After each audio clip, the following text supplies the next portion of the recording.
fellas, and welcome to Rauta's Indie 5. This time we have 5 different bands, 5 different styles. You probably already know the story. And once again, since I'm doing this from Spain, I don't have the physical copies with me, so let's just go with the Metal Archives as background. The first band here comes from Finland, and it's a black metal side project called Coraxul. This is a curious one because it features some members from the rather prominent names. For example, here on Metal Archives they're listed as Sacrificium, Carmen, Curse Upon the Prayer, Rivos, among others. What makes it interesting is that none of those bands are exactly top-notch black metal. Don't get me wrong, they have potential and they are somewhat good. But in my opinion, this album Vihavirsiä aamunkoin, something like Hateworship of the Dawn, this debut album by this side project is actually better than most of the albums by those bands mentioned, which gets a little bit of a tricky question. How come a side project, which should not be the main concern, the main focus of these guys, is actually better? Now, I don't have an answer to that, obviously, because it's hard to say what goes in the minds of these artists when they go for another venture, a side project or not. I mean, there are lots of artists who say like, hey, all these are my main bands, there are no side projects, as if that side project word was to kind of put things down. But let's be honest about it. Usually people have the so-called main band, which gets more focus, and the others are kind of slaves to that. Think of computer terms. Master hard drive and the slave ones. Might be old school, but nonetheless. If you don't get the point, it doesn't really matter. What matters is that Coraxul debut album is good Finnish black metal. It's not really original one, but it has some kind of a near perfect balance between the kind of a grim ways of executing the somewhat second wave of black metal with somewhat melodies and kind of aggressive tempo and all that stuff. Mind you, it's not some kind of a Marduk hyper blasting akin to Panzer Division Marduk and the like. It sounds very, very Finnish, but at the same time it's, having parts or influences of various styles. And as a result, it's kind of on the verge of modern and second wave black metal, but definitely more leaning towards traditions rather than just being super modern. We're talking about the kind of a dissonant bands and also the kind of a bands that have been venturing into other directions.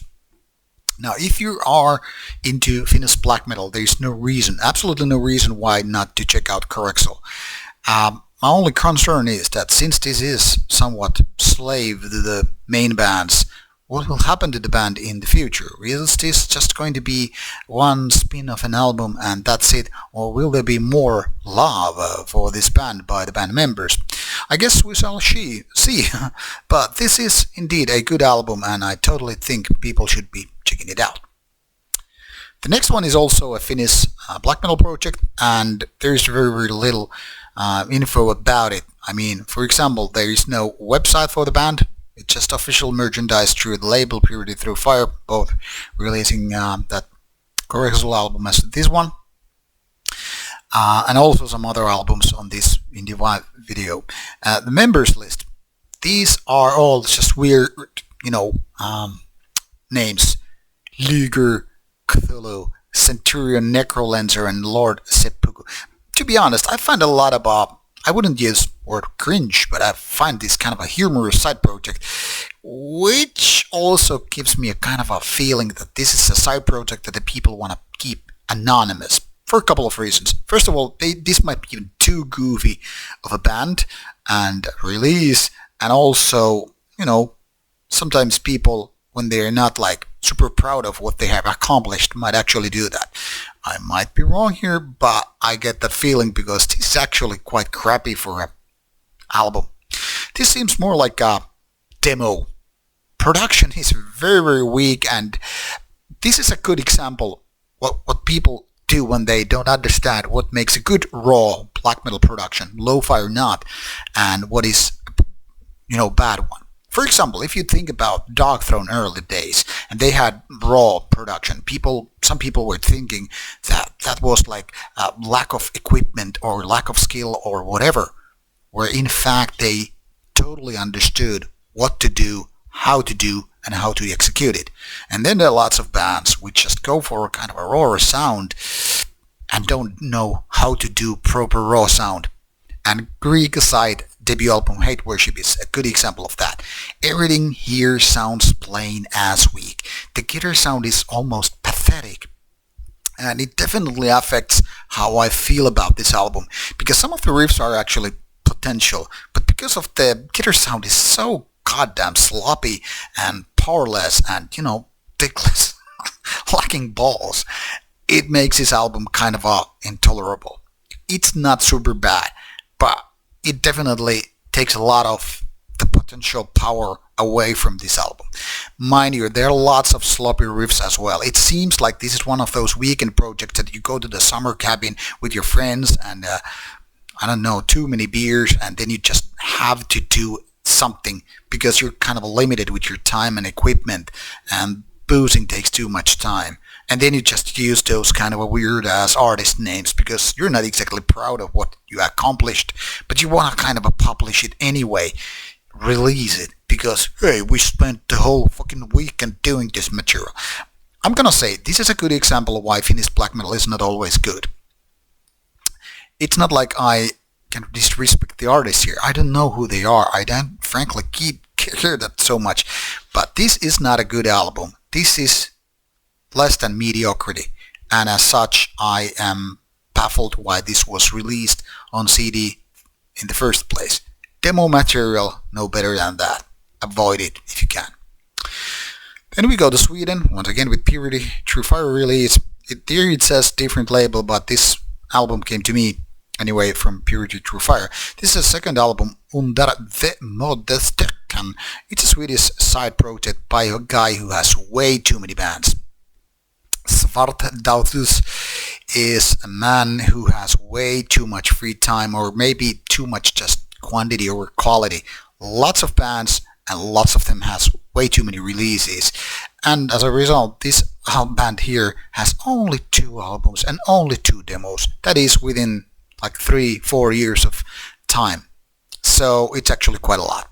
But compared to other bands by this very same artist, it feels like there is not too much quality control. Maybe that is because one member only is taking care of everything. So there's nobody to say, this riff isn't good, those songwriting parts are not working, those playing parts or those drums, guitars, vocals, whatever, are not top notch. So you're the only yourself deciding whether to censor or criticize your own work or not. And if you're one of those rather maniac cases that you just want to push everything out, well, that kind of answers your pondering. So this album is some 46 minutes, 4 tracks. So lengthy ones, which are kind of a atmospheric black metal, kind of a lo-fi, which isn't so much bad thing here as with the Kriegzeit one, but still also having a little bit problem of executing the songs. I mean, better production would definitely help these songs. And what matters more is that these songs are way too much, sounding like as if they were just improvised. Lengthy tracks where you just feel like I'm in love with the guitars, I'm in love with my own ideas. Nobody's going to stop me from writing 15-14 minutes of just basic atmospheric black metal. The kind of a bedroom black metal, which is just, the world is too full of it. Had Muvitium appeared, say, some 20 years ago, might have made waves. But in the current situation, when the world is filled with similar albums of similar quality, but usually better production, this doesn't really stand out. It's one of like those million demos you have heard over the years, and it doesn't really make an impact, because you have heard so many other albums or demos which are just so much better. So Muvitium is not exactly bad, but it's very mediocre or kind of a lukewarm experience, because these riffs are not memorable. They are catchy, they are not groovy, they are not that interesting. And maybe it's one of the problems with my part. I'm not a big fan of atmospheric black metal because a lot of those bands seem to lack impact, seem to lack the kind of a memorability. It's more like, let's just create some background background black metal. If you're happy with background black metal, I'm not gonna judge you, but for me, that shit doesn't really fly. It's just one of the kind of stuff that you put between the shows to play so people can order drinks and then the actual bands got on stage and all that stuff. So once again, more like quantity over quality. I'm sorry to say that, but maybe focus on quality rather than the amount of stuff.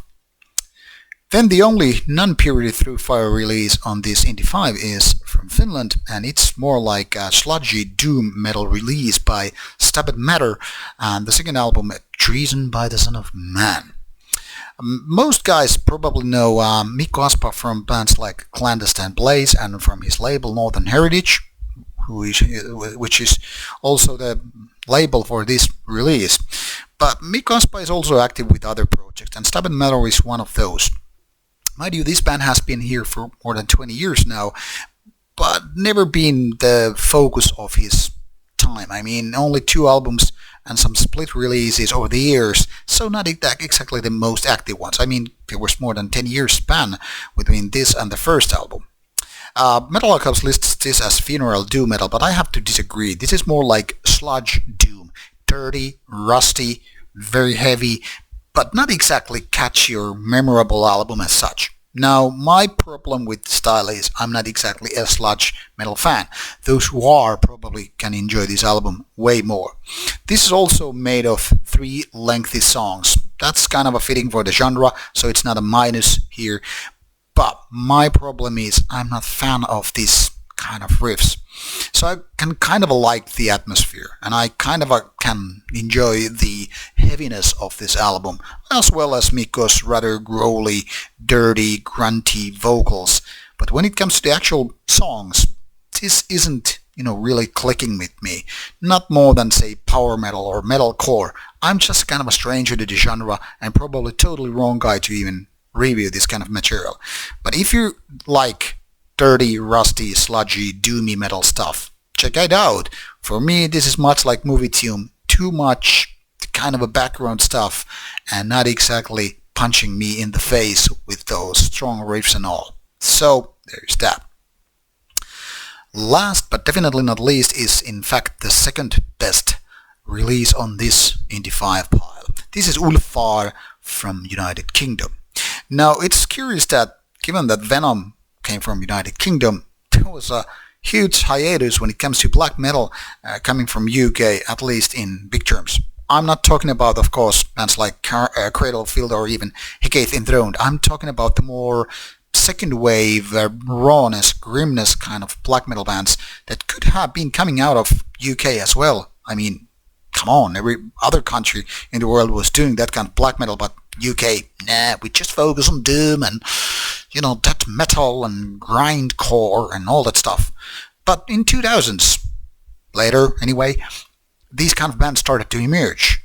Ulfarr started in 2011 with the demo and followed by another demo, then split and whatever.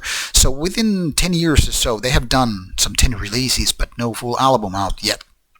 Their previous one, Hate and Terror, The Rise of Pure Evil from 2019 EP, was in fact rather good. And so is this, The Ruins of Human Failure. This one is also an EP, and it starts strongly with the first tracks here, which are definitely pointing towards the same direction as bands like Darkthrone and Urgrhal from Norway.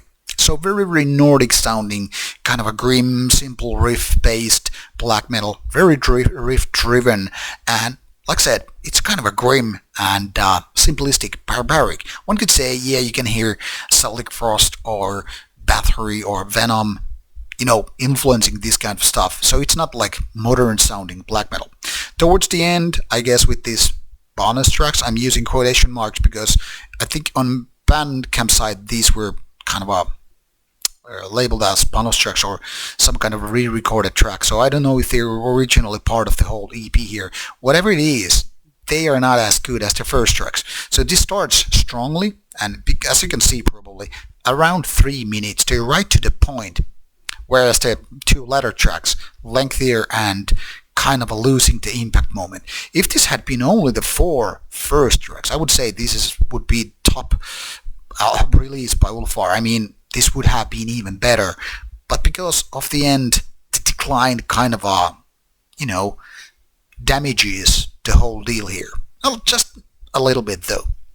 So grim black metal, the very, very basic 90s ways. Grim sound, rather typical raspy, streamy vocals, and the kind of riffs that kind of punch you in the face while you're sipping your IPA in a local pub.